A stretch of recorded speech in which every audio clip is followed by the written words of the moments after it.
بسم الله الرحمن الرحيم. الحمد لله نحمده ونستعين ونستغفر ونعوذ بالله من شرور أنفسنا ومن سيئات أعمالنا.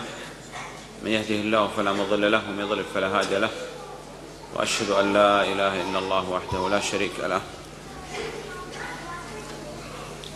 وأشهد أن محمدا عبده ورسوله. أما بعد، Nous avons vu qu'il y a un lien avec le chapitre du mariage selon l'ordre établi par l'auteur rahimahullah. على ما ذكر المؤلف رحمه الله تعالى، ذكر l'auteur a cité qu'Allah lui fasse miséricorde que le mariage était une tradition des prophètes sur eux la paix et le salut. On a cité que l'être humain, l'homme, s'il est capable de se marier, il se marie. Sinon, il fait des causes légiférées qui le protégeront et préserveront de tomber dans la turpitude. Ensuite, l'auteur, qu'Allah lui fasse miséricorde,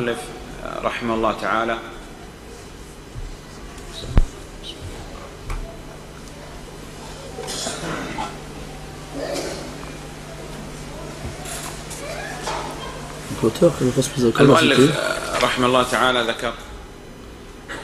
ce qu'il doit être fait pour celui qui veut demander une femme en mariage. Premièrement, il cherche une femme religieuse, pieuse, pratiquante. Et s'il trouve une pratiquante, on a dit que Cheikh il a dit qu'on doit se mettre d'accord avec le tuteur. Et tout ce qui est fait par les gens, c'est-à-dire voir la femme d'abord, parler avec elle d'abord, après voir le tuteur, cela n'est pas une bonne chose. D'abord on voit le tuteur, on est d'accord avec lui, et seulement après tout cela, on demande à voir la fille pour finaliser le mariage. Donc, premièrement, ensuite on regarde la femme. Et ça c'est seulement après l'accord du tuteur. Quant à ce que font certaines personnes, ils appellent, ils contactent les femmes et ils se voient à l'extérieur avec des amis, ou bien pire que ça encore, ils s'envoient des photos par téléphone. Ça c'est un mal qui ouvre une porte à un mal pire encore, donc c'est à éviter. Donc lorsque les choses se sont faites correctement et que le consentement a été fait, donc il fait la formule d'ouverture du discours, rapporté par le prophète sallallahu alayhi wa sallam, il ramène avec lui deux témoins et il se met d'accord avec le tuteur en lui demandant à qui le marie à sa femme, à sa fille, pardon. Et on a dit que le mariage est bâti sur l'affirmation et l'acceptation. Et on a vu qu'il y avait des droits pour les deux conjoints, l'homme et pour l'homme et pour la femme. On a aussi vu les conditions pour que l'acte de mariage soit valide. Il y avait des conditions obligatoires qu'il fallait appliquer, même s'ils n'étaient pas cités lors d'écriture du contrat, comme la subvention aux besoins de la femme. Et des conditions supplémentaires rajoutées qu'on doit obligatoirement citer dans le contrat de mariage, et il ne faut pas qu'elles s'opposent au principe de l'islam. Il ne faut pas que ça autorise une interdiction ou que ça interdise une autorisation. Et si quelqu'un il demande des conditions qui indiquent les interdictions, alors on fera l'inverse de ce qu'il a voulu. Après on a vu les actes qui sont plutôt les défauts qui peuvent justifier l'annulation du contrat de mariage, et à ce moment-là le mari ou la femme se plaignent à l'autorité compétente, et ce sera lui qui décidera si le contrat de mariage sera annulé ou non. Pourquoi? Parce qu'il existe des défauts qui sont à prendre en considération et d'autres qui ne le sont pas. Après, l'auteur, rahimahullah, il a cité le chapitre en rapport avec la dot. On a vu que c'était une obligation et que la base c'est qu'il soit allégé le plus possible. Et voilà. On a vu aussi ce qui a un rapport entre ce qui tourne autour de la vie conjugale et des devoirs des époux respectivement. Et qu'il ne fallait pas retarder les droits de chacun. Et on se base sur la guidée du prophète sallallahu alayhi wa sallam, ainsi que sur la guidée des compagnons radiyallahu anhum. Après cela,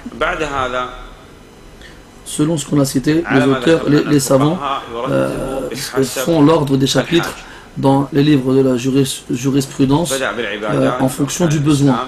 Donc on regarde l'ordre qu'il y a dans la succession des chapitres, on se rend compte qu'il existe un ordre logique. Donc il y a le mariage, après il y a les conditions, après il y a les moyens de faire d'avoir une vie conjugale satisfaisante, et il arrive malheureusement que chez certaines personnes, eh bien, cela change parce que l'homme ou la femme ne respecte pas les lois d'Allah subhanahu wa ta'ala ou les droits et les devoirs qu'il a vis-à-vis de son conjoint. Et il existe donc des moyens de se séparer pour l'homme et pour la femme.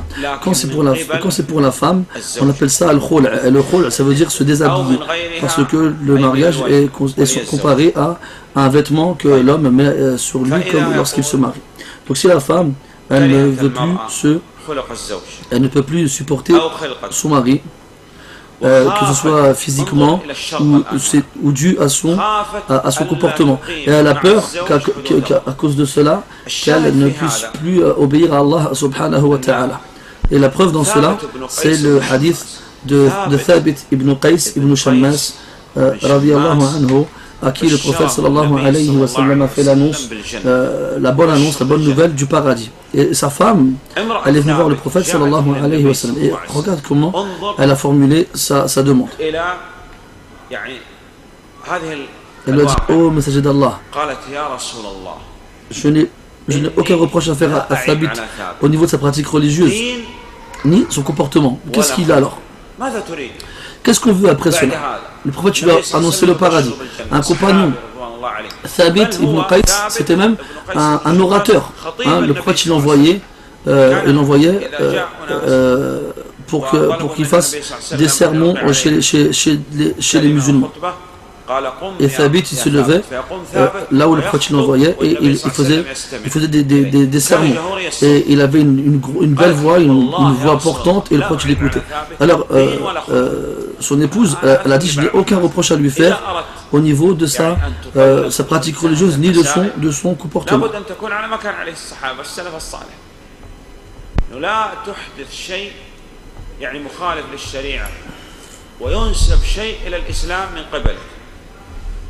Donc je ne lui reproche ni pratique religieuse ni comportement. Ça c'est par rapport au mari. Regardez maintenant la femme. Elle a dit quoi? Mais, ô messager d'Allah, je déteste faire preuve d'ingratitude après m'être converti à l'islam. C'est-à-dire elle a peur que son comportement avec Thabit la pousse à ne pas obéir à Allah subhanahu wa ta'ala, à ne pas respecter les limites qu'il a posées.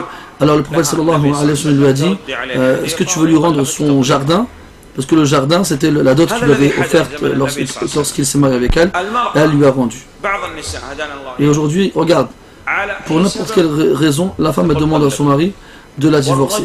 Et le mari, des fois, sans aucune raison, il aussi divorce sa femme. Le prophète sallallahu alayhi wa sallam dit: il y a trois choses dont la plaisanterie à leur sujet est prise au sérieux, et dont le sérieux est pris au sérieux aussi. Et parmi elles, le divorce. Est-ce que tu aimerais, parce qu'on se comporte avec toi, ou bien ta fille, ta soeur, ta mère, est-ce que tu aimerais qu'on se comporte comme ça avec elle? Non, c'est pas vrai. Tu n'aimerais pas cela. L'un d'entre vous ne croira véritablement tant qu'il aimera pour son frère ce qu'il aime pour lui-même.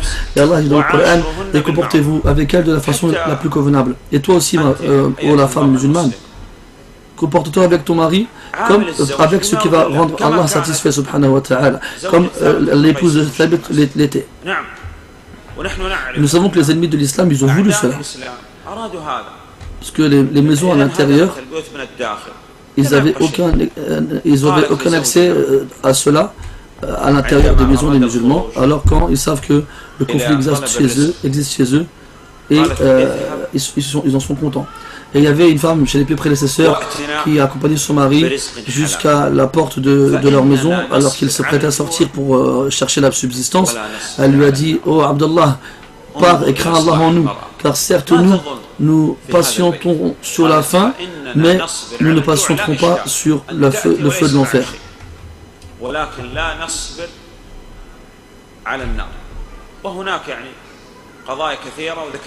Il y a beaucoup d'histoires aussi indiquant la patience de la femme et sa piété, comme l'histoire de Ibrahim alayhi salam lorsque son mari l'a laissée toute seule dans le désert de la Mecque. Et il faut savoir que si à l'intérieur de la maison on a, grâce à Allah, de la piété, eh bien il y a à travers cela l'amélioration de toute la communauté. Regardez Ibrahim alayhi salam qui invoque Allah Ta'ala afin qu'il le préserve lui et sa descendance de l'adoration des statues. Et après il dit: oh Allah, fais que moi et ma descendance accomplissions la prière. Et dans notre verset: oh Allah, offre-nous à travers nos épouses et notre descendance la réjouissance de notre regard, c'est-à-dire un bonheur absolu. Et fait de nous, pour les pieux, des imams, des guides. Mais dans le cas où la femme demande le khul', donc on va dire le divorce de la femme, eh bien, sans aucune raison valable, sans aucune raison légitime, eh bien, le prophète sallallahu alayhi wa sallam, il a dit que la femme qui demande le paradis à son mari sans qu'il y ait un mal, eh bien, qu'elle sache que l'odeur du paradis lui sera interdite, c'est-à-dire qu'elle sera privée de pouvoir sentir l'odeur du paradis. Et cela, si ça indique quelque chose, ça indique qu'elle sera privée du paradis lui-même. Donc il ne faut pas jouer avec ces choses-là. Après, l'auteur, rahimahullah, ce chapitre, il a cité le chapitre du divorce. Donc il n'y a pas de moyen possible de se mettre d'accord entre l'homme et la femme. Alors Allah Ta'ala, il a mis des solutions pour résoudre ces problèmes-là. Et parmi elles, on a donc le divorce. On a vu que lorsque dans les relations conjugales, il se passe des conflits, il faut qu'il y a des étapes à respecter. Donc on a vu qu'il fallait il fallait suivre les indications du Coran à ce sujet-là. Il existe deux types de divorce. Le divorce traditionnel en conformité avec la tradition du prophète sallallahu alayhi wa sallam, et celui qui est innové plutôt, celui qui n'est pas conforme à celui-là. Il y a un divorce qui est clair, c'est-à-dire qu'il lui dit de façon claire et explicite qu'elle est divorcée. Donc tous les mots qui font comprendre le divorce de façon explicite, c'est le divorce qui est clair. Et lorsqu'il est prononcé, eh bien le divorce il est appliqué, il est exécutif, même si celui qui le prononce, il plaisante. Et il y a certaines personnes qu'Allah nous guide ainsi que, à la moindre raison, il prononce le divorce. Il y a quelqu'un qui est venu chez quelqu'un. Il lui a dit, alors il lui a dit, rentre chez moi. L'autre il a dit, non, je refuse de rentrer chez toi. Alors il lui a dit, viens manger chez moi. L'autre il a dit, non, je ne vais pas manger chez toi. Après l'autre, pour le forcer de la main, il lui a dit, soit tu rentres chez moi, soit je divorce ma femme. Et subhanallah, pour des raisons futiles, tu menaces de mettre fin à ton mariage et donc priver ta femme et tes enfants d'une vie paisible. Subhanallah.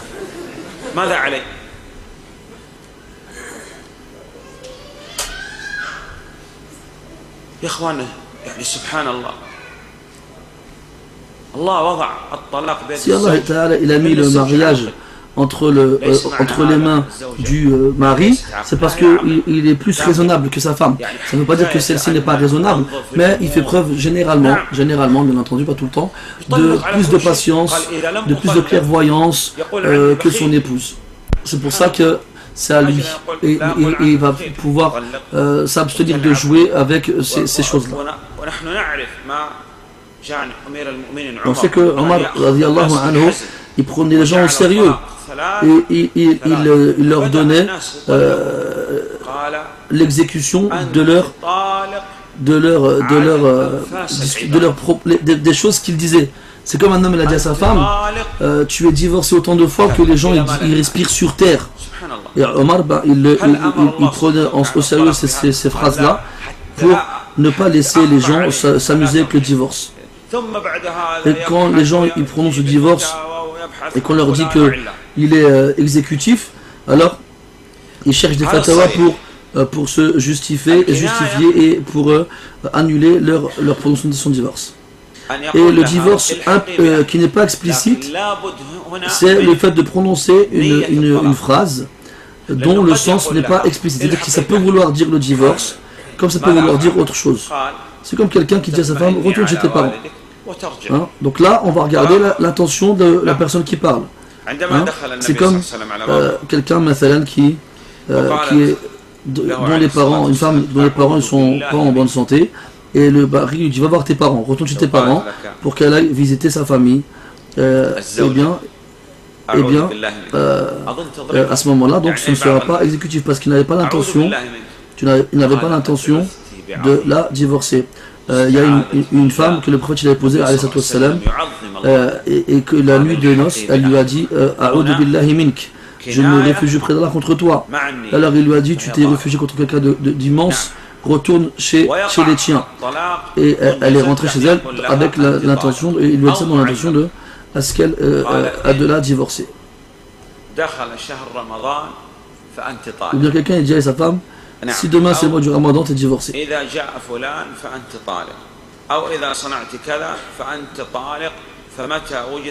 Donc il faut savoir que si quelqu'un il lit la demande de divorce à une condition, et si cette condition-là elle arrive, alors qu'il sache que le divorce sera exécutif aussi. Donc par exemple une femme qui tombe enceinte et chaque fois qu'elle a un enfant, elle a des filles. Alors quelqu'un il a eu 6 filles avec sa femme, mais lui il voulait absolument des garçons. Alors il tombe enceinte à nouveau. Alors son mari lui a dit, si jamais tu auras une 7e fille, tu seras divorcé. Condition.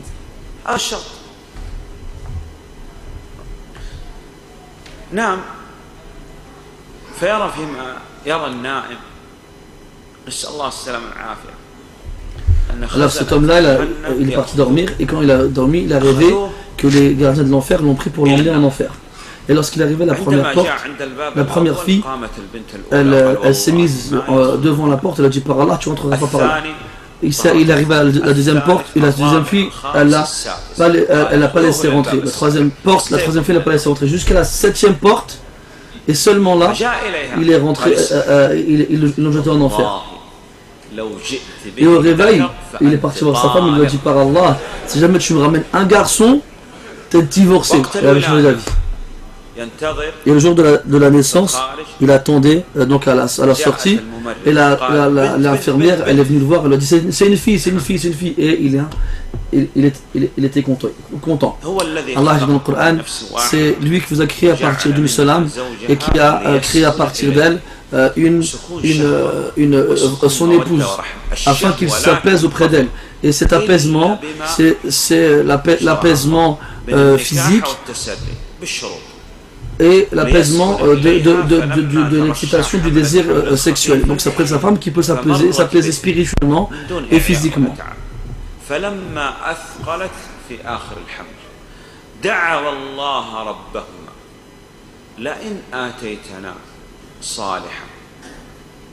ذكر أو أنثى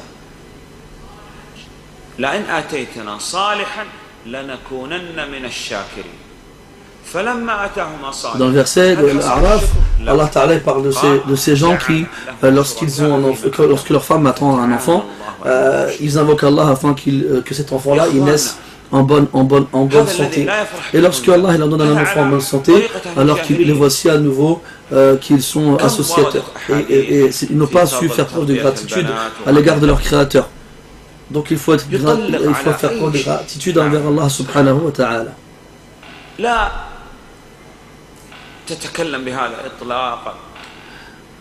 Ce qui est connu dans les tribunaux islamiques en Arabie, c'est que lorsque l'homme vient au tribunal et qu'il dit je veux divorcer, On lui dit quoi, d'accord, pourquoi?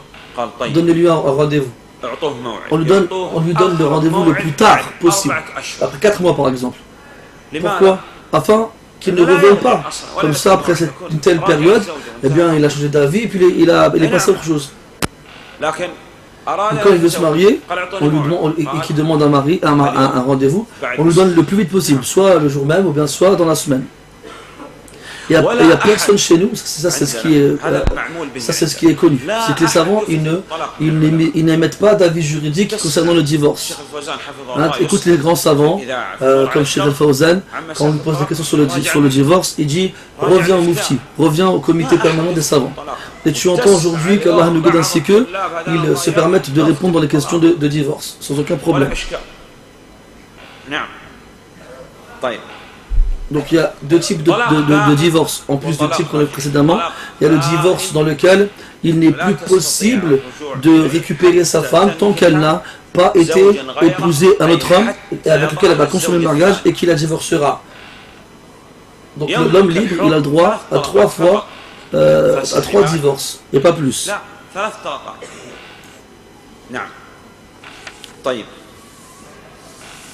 Donc lorsqu'il a divorcé 3 fois, ou bien qu'il a divorcé avant même de consommer le mariage.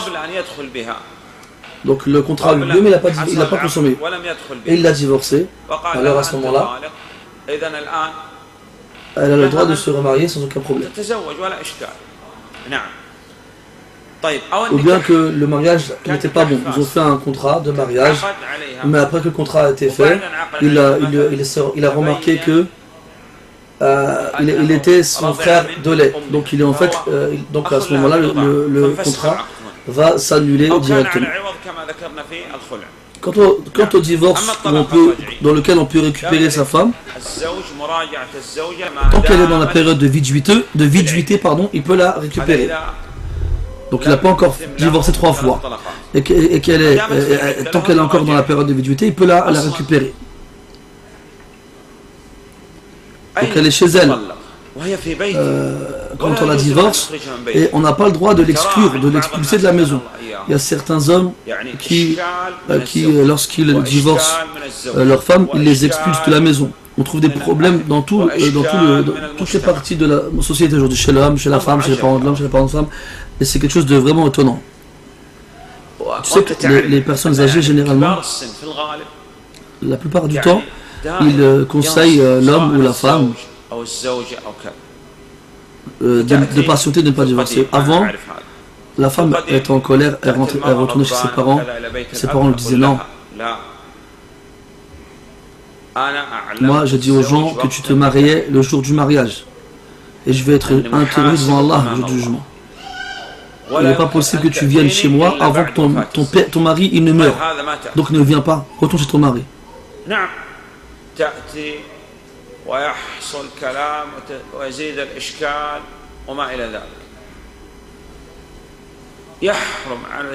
Et sachez qu'il est interdit au mari d'expulser sa femme lorsqu'il la divorce. Elle doit rester chez eux. Pourquoi? Parce qu'Allah est ta'ala et il peut très bien faire que quelque chose se produise entre eux, c'est-à-dire qu'ils se réconcilient. Il a l'obligation de la divorcer alors qu'elle est pure, c'est-à-dire qu'elle n'a pas ses règles et qu'il n'a pas eu de rapport avec elle. Est-ce qu'elle sort de chez elle? Non, elle doit rester à la maison. Si il veut la récupérer, il a le droit pendant la période de viduité, la idda. Aussi, il prend des témoins quand il divorce et il prend des témoins quand il la récupère. On a vu le hadith tout à l'heure dans lequel le prophète sallallahu alayhi wa sallam dit qu'il y a 3 choses qu'on prend au sérieux tout le temps, que ce soit en plaisantant ou en étant sérieux: le mariage, le divorce et l'affranchissement, afin de faire comprendre qu'il ne faut pas rigoler avec ces choses-là. Et là c'est aussi le hadith dans lequel le prophète sallallahu alayhi wa sallam, qu'Allah il a pardonné à sa communauté l'erreur, l'oubli et ceux qui ne sont pas contraintes. Pourquoi l'auteur il a cité ce hadith dans le chapitre lié au divorce? L'homme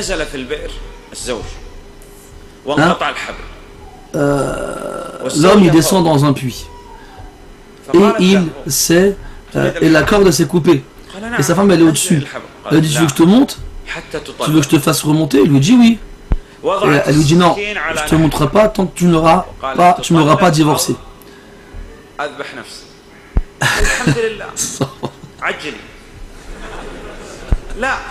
Ou bien autre cas, la femme elle met le couteau sur sa propre gorge et elle menace son mari en lui disant divorce-moi ou je me tue. Il lui dit vas-y dépêche-toi. Enfin c'était une blague bien sûr. Donc elle le menace, elle le contraint à prononcer le divorce. Et même s'il prononce le divorce à ce moment-là sous la contrainte, eh bien il ne sera pas valide parce qu'il l'a fait sous la contrainte. Après l'auteur rahimahullah, il est passé attendez. Donc certains savants ils disent que le mot talaq, qui veut dire divorce en arabe, il vient de la libération, at-talqa en arabe.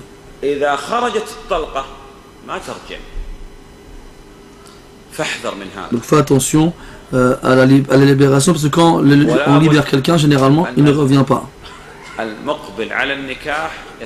C'est pour cela que celui qui est sur le point de se marier, qu'il apprenne bien le chapitre relatif au divorce pour savoir comment se comporter avec sa femme par la suite. Al-ila, c'est le fait que le mari jure qu'il ne copulerait plus avec sa femme jusqu'à sans aucune limite, ou bien 4 mois, comme Allah dit dans le Coran, comme quoi il doit attendre 4 mois. On dit au mari que tu as 4 mois devant toi, soit tu copules avec ta femme, soit tu divorces. Si jamais il revient sur son serment, et qu'il revient vers sa femme, il a une expiation à faire pour son parjure. Et si il est sûr de divorcer, alors qu'il sache qu'Allah il l'entend et il sait ce qu'il fait. S'il refuse de divorcer ni de copuler après 4 mois, qu'est-ce qui se passe? Et faites ce que vous voulez. Il dit ça aux gens par exemple.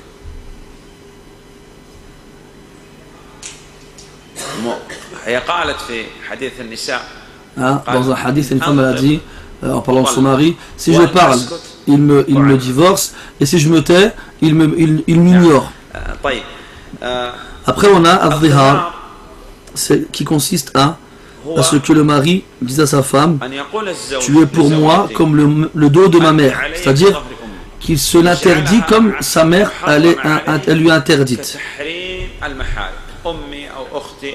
Et c'est ce genre de formulation qui interdisent la femme à son mari sont interdites bien entendu et sont graves, sont des paroles graves et des faux témoignages. Pourquoi dire une parole aussi grave?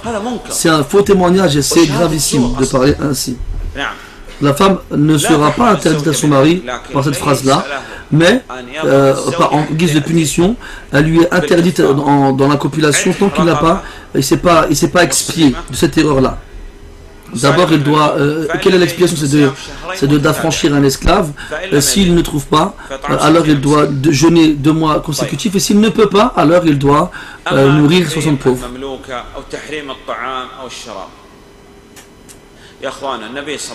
Le prophète sallallahu alayhi wa sallam n'a jamais critiqué un plat qu'on lui a ramené, jamais. Si tu veux manger, mange. Si tu ne veux pas manger, tu délaisses le plat qu'on t'a ramené et tu ne dis rien.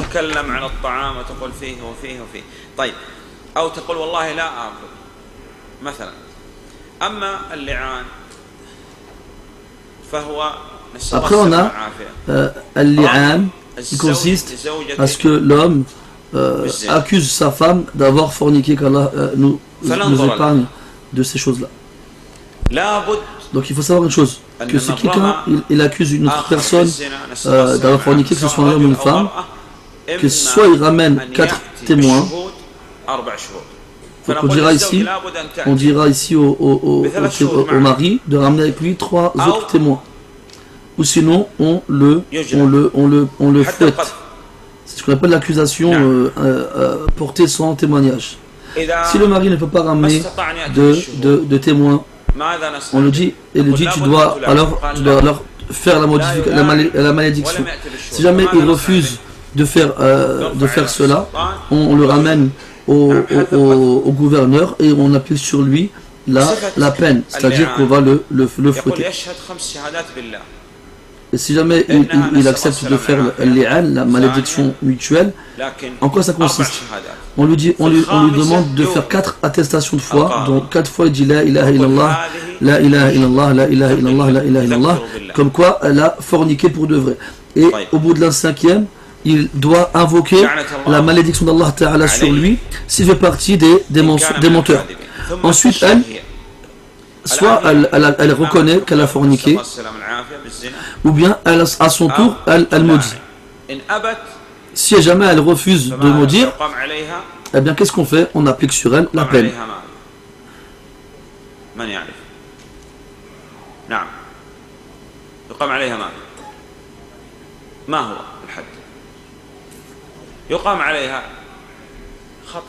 On applique sur elle la peine. Mais quel type de peine? Si elle était vierge, on lui applique la peine du vierge, de la vierge, c'est-à-dire le fouet. Et si par contre elle a été mariée, donc elle a consommé dans un mariage valide, eh bien, on appliquera sur elle la peine de la lapidation.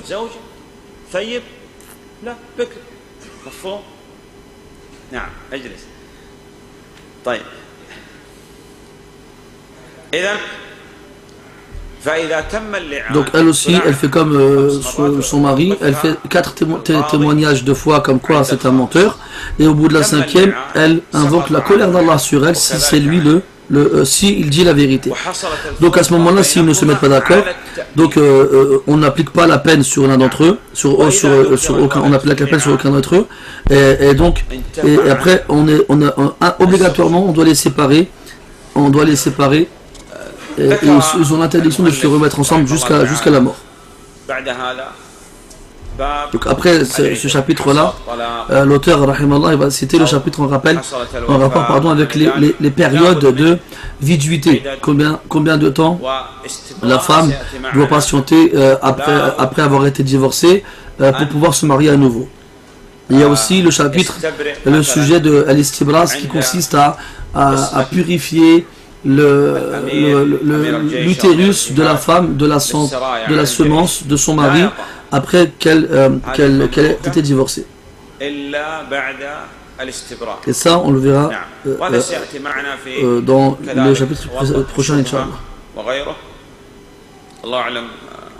Et on va voir ce chapitre-là, Inch'Allah ta'ala, demain matin après le Fajr. والله أعلم وصلى الله على نبينا محمد وعلى آله وأصحابه أجمعين.